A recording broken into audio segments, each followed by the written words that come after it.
Ассаламу алейкум, урматтуу туугандар.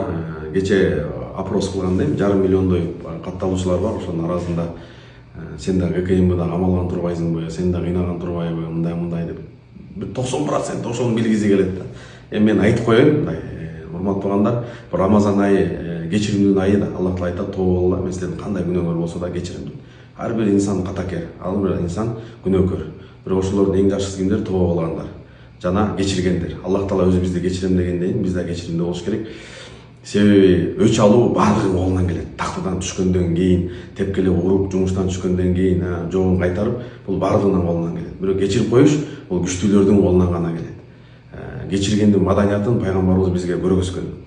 Да, убагында тиреш болду, кыйынчылыктар болду, бирок мен камалган эмесмин. Бирок ошол кезде сөздөр, каттуу сөздөр айтылган. Биз да чаар башыбыз жооп берген күндөр болгон, тирешкен күндөр болгон. Бирок ошол күндө болгондо, ошол кезде айтыла турган нерселердин баары айтылыш керек эле. Бирок азырда чыгып алып мындай тигиндей деп жумуштан түшүп калгандан тепкелегендер болбойт го деп жок кылабыз деп отуруп өздөрү жок болуп кетти. Бул өзү деле уже жетиштүү болуш керек. Ошого мен ойлойм, кечирип эле коюш керек. Анан бардыгын ГКМнын баардыгын жаман көргөндөр интернетте ар кандай жазып атат. Жаман эл болбойт, жаман адам болот дейт. Ошондой эле жаман структура болбойт, балким жаман сотрудник болушу мүмкүн да. Ошол үчүн бардыгын жаман көрүш дагы жакшы эмес. Ар ким өзүнүн деңгээлинде, мыйзам чегинде азыр сурак берип отуруп болуш керек, алынып атат болуш керек. Кимдер качып кеткен болсо, сизге зулум берип, таза жетпей калган болсоңуз дагы эзептеше турган күн бар. Себеби бул жашоодо жакшылык соосуз калбайт, жамандык жоосуз калбайт. Албетте кезиге турган күн бар, эзептеше турган күн бар. Албетте ошого чейин жетпей эле кечирип койсо жакшы болот. Бирок көп ошол кезде айта албайм. Азыр кезде мындай деп жумуштан түшкөндөн кийин айтышты өз деле бул деле жакшы эмес болсо керек. Урматтуу мекендештер, Москва шаарынан Кыргызстандын бардык аймактарына жүк ташуу кызматы, үй тиричилик буюмдары, шаймандар кандай гана жүктүн түрү болбосун, арзан баада каалаган өлчөмдө, ишенимдүү жана өз убагында жеткирип беребиз. Жүктөр Москвадан Бишкек шаарына келип таратылып, андан бери Ысык көл, Жалал-Абадка, Ошко келип, Баткенге да жөнөтүлөт. Москвадан Кыргызстанга аптасына 2 жолу жолго чыгабыз. Сиздин жүктөрүңүз биз менен ишенимдүү жана тез жетет. Өздөрү деле жетиштүү наказанияларды алдыбаш керек деп ойлойм да. Бирок ошол кезде иштеп жүргөн ошол мурунку бийликтегилер деле Сооронбай Шариповичтин убагында, Атамбаевдин убагында бийликте тынч иштеп жүргөндөр ошо ГКМда дагы деле тынч иштеп жүр. Аларга эч ким тийишпейли. Намаз окуган порядочный адамдары бар. Бардык эмес да. Ошон үчүн жердин астында тынчташ үчүн жердин үстүндө тынчташыш керек. Бийлигибизге таянбай, жумушубузга таянбай, акылыбызга, акчабызга таянбай, кто возвышается, тот унижается дейт го. Садыр Нуркожоевичтан жакшы мүмкүнчүлүк берип, бизнесмендердин баары киргиле, тийишпегиле деп айтып атканда бул сөзүндө жөнү бар. Себеби мен башка инвесторлорду айтпай эле коеюн. Кыргыздын бизнесмендери Кыргызстандан качып бараткан, акчасын баарын чыгарып кетип бараткан. Себеби покой жок болуп калган. Экинчи, үчүнчү круг деген бар, муну угуп аткандар түшүнсө керек. Бардыгы ошондой болуп калган, бирок азыр жеңил шарттарды түзүлүп атат. Садыр Нуркожоевич өз айкөлдүк кылып кечирим кылып көргөздү. Ошон үчүн туугандар, биз дагы кечирип кое берейик. Кечирген бул пайгамбарыбыздын сыпаттарынан бири. Биз өзү деле күнөөкөрбүз, билбей калганбыз, балким алар да түшүнбөстүктөн кылды, бийлигине, байлыгына таянып кылды. Ошон үчүн Алла кечиримдүү болгондон кийин биз дагы кечирип коелук туугандар. Если эки дос айтса, так ташип, мен шайлоого барбайм, мен сени колдойм деп койсо эле, эч кандай чатак булгумак эмес. Ташип мен барам деди, президент мен барам деди, бербейм деди. Бул ошодон бул чатактын баары чыкты. А көбү ойлоп атат, жана 75 киши эмне үчүн кол койду депчи. Алардын баары окуга койдук, тиги бу деген бул жөн сөз. Баардыгы билип туруп, просто Садыр Жапаровду жанагы Кыргызстан бүгүн баардыгы түрмөдө отуруп чыккан же кийин отура турган же по понятиям да мындай баардыгы жакшы түшүнөт. Сындырышка алып келди да. Бирке мындай аракет кылсак эле Садыр Жапаров өзүнүн дозуна берип коет деген эле тема. Ошол эле интервьюсунда ачык эле жазып турбайбы? Эки дос, вы определитесь, кимдер шайлоого барасыңар. Аны ошону биз колдойбуз деп. Ачык эле эми ушунун бар. Ошондо эмне себептен МВД, Совбез, башкалардын баардыгы президенттин главнокомандующийге доложить эткен жок. Ал по факту эле билип калды. Ошо кайрылуу болор жөнүндө азыр эми айта беришет. Ой, билгенбиз, анан бул тактика президента, кой берип туруп анан чабып салды, тиги болду. Жок. Ал экөө нормальный дос болчу. Просто ким барат, жана вечерний Бишкек эмелер жазып жүрбөдү эле. Путин, Медведев, Медведев, Путин деп элечи башынан эле. Биз дагы көрүп калган. Бүгүнкү күндө деле элдин арасын араласаң, баардыгы эле айтып атат. Жапаров эмеге барат шайлоого, Ташиев барабы деп. Анда бизде акырындап тепкич болуп реформа жүрө баштайт. Ага чейин реформа жасаш кыйын. ооба бирок ошол учурда Бардыгы жана Тайдын этин жеп атканды айтпайсыңарбы, ветерандар? Улуттук коопсуздукта. Бизди президенттин тапшырмасы боюнча генерал Ташиев декабрдын аягында чакырды генералдар. 60-тан аша генерал күч структураны МВД, МЧС, ГКМБ пограничниктер кирген. Экинчиден мен белектебедимби? Ошо акча белектеген калпак, камчы. Жок, камчы, калпак болгон жок. Белек катары пенсионерлерге акча бергендер, асандын жашыгын нерсе. Ассаламу алейкум кыргыз элим. Сиздерден жардам сурап кайрылып жатабыз. 3 баланын энесимин. Оğlum Umar 6 yaşta, врожденный паралич, ДЦП 4. степенде, жалгыз боюн эмин, 3 баламды Алланын жардамы менен өзүм чоңойтуп келейтамын.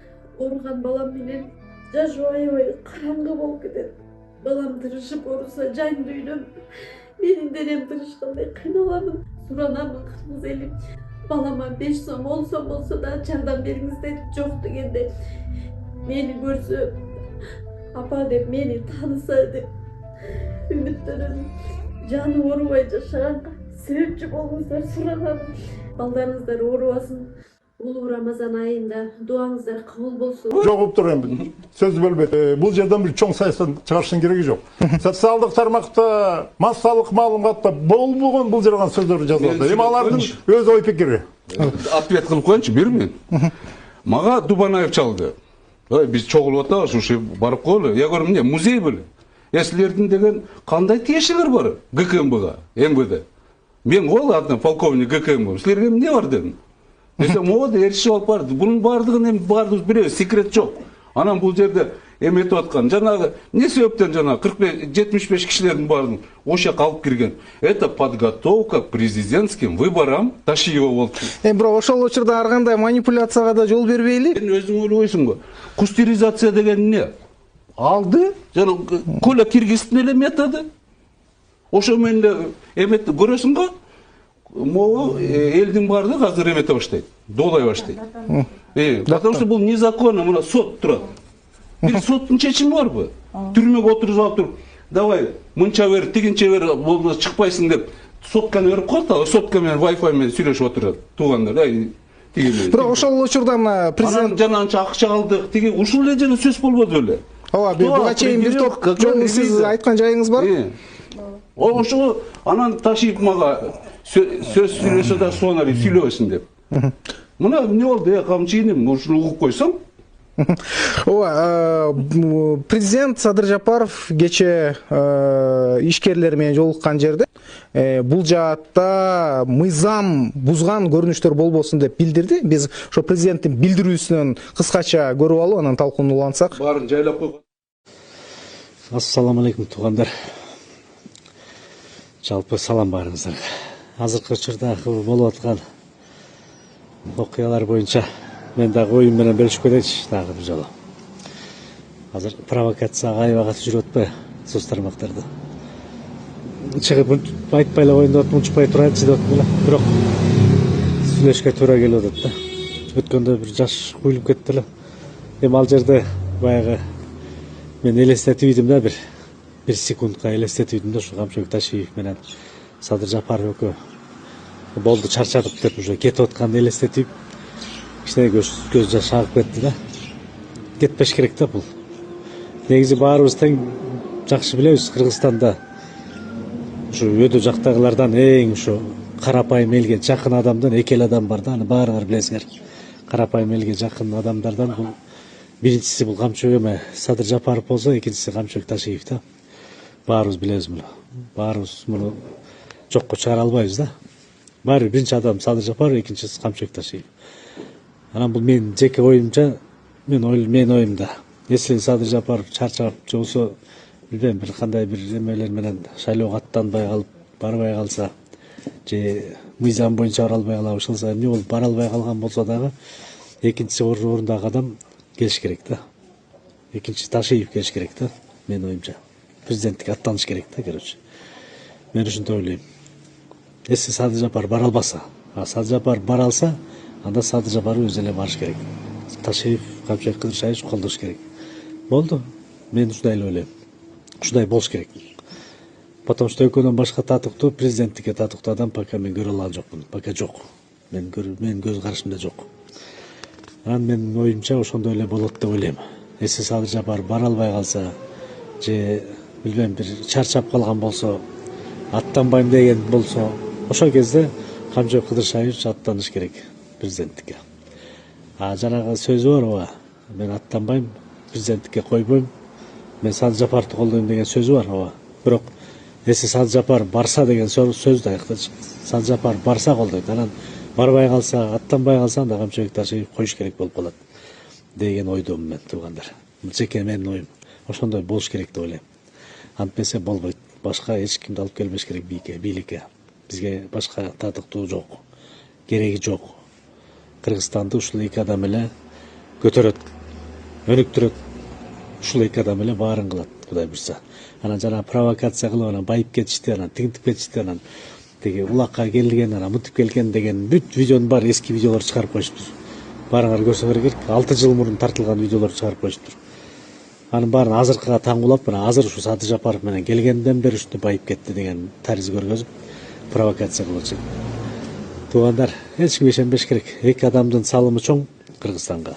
И дагы болот салымы. Мындан да чоң салымдар болот дагы. Бул эки адам бизге милдеттүү эмес, албетте. Милдеттүү эмес бизге келип иштеп бергени, бизге келип коррупцияны жоюп берүүгө, ОПГны жоюп берүүгө, бизге келип шарт түзүп берүүгө эч кандай милдети жок бул адамдарда. Милдеттүү эмес булар. Булар болгону патриот болгон үчүн эле келип иштеп берип атат. Патриот болгон үчүн, туугандар.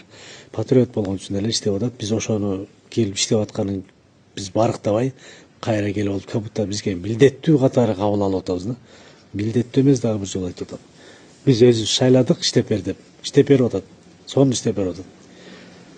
Кудай буйрса андан да сонун, мындан да сонун болот. Азыр Кудай буйрса 6 жыл өтсө, 6 жыл өтөт, Кудай буйрса 6 жыл болот. 6 жылдын ичинде гана эмне гана иш кылып ийген жок, көрдүңөр, эмне гана иштер болгон жок. Эми ошонун кээ бир иштери аягына чыкпай калды, только башталып атат. Кээ бири мына эми башталат. Ошонун баарын аягына чыгарыш керек. Дагы ошонун баарын аягына чыгарыш үчүн болбой калды дегенде дагы 10 жыл керек да. Болбой калды дегенде дагы 10 жыл керек. Ошон үчүн туугандар, ооба мен көрүп турам, элдер баары эле ушу мен ойлогондой эле ойлонуп атышат баары эле. Ошондой ойлоп атат. Анан провокаторлор, көрө албастар, жанагы уруу жемкорлор ошолор эле провокация кылып, эптеп эле жаманатты кылып, бийликке жолотпос кылып атат да. Жолобосун деп атат да, ышынса келбесе экен деп атат да. Должен держать слово деп эле өзүнчө ойлоп атышат. Ооба, он сдержит слово. Я уверен, он что сдержит слово. Если Садыр Жапаров аттанып атса президенттикке, значит Камчыбек Ташиев барбайт деп мен ойлойм. А если бара албай калса Садыр Жапаров, анда Камчыбек Ташиев барат деп ойлойм. Жеке мен оюм. И барыш керек деп ойлойм. Если Садыр Жапаров бара албай калса, аттаныш керек президенттикке. Ошо. Анан мен лично экөөнү тең колдойм. Экөөнү тең бирдей мамиле кылам. Экөөнү тең бирдей көрөм мен. Ошол туугандар. Assalamu alaikum.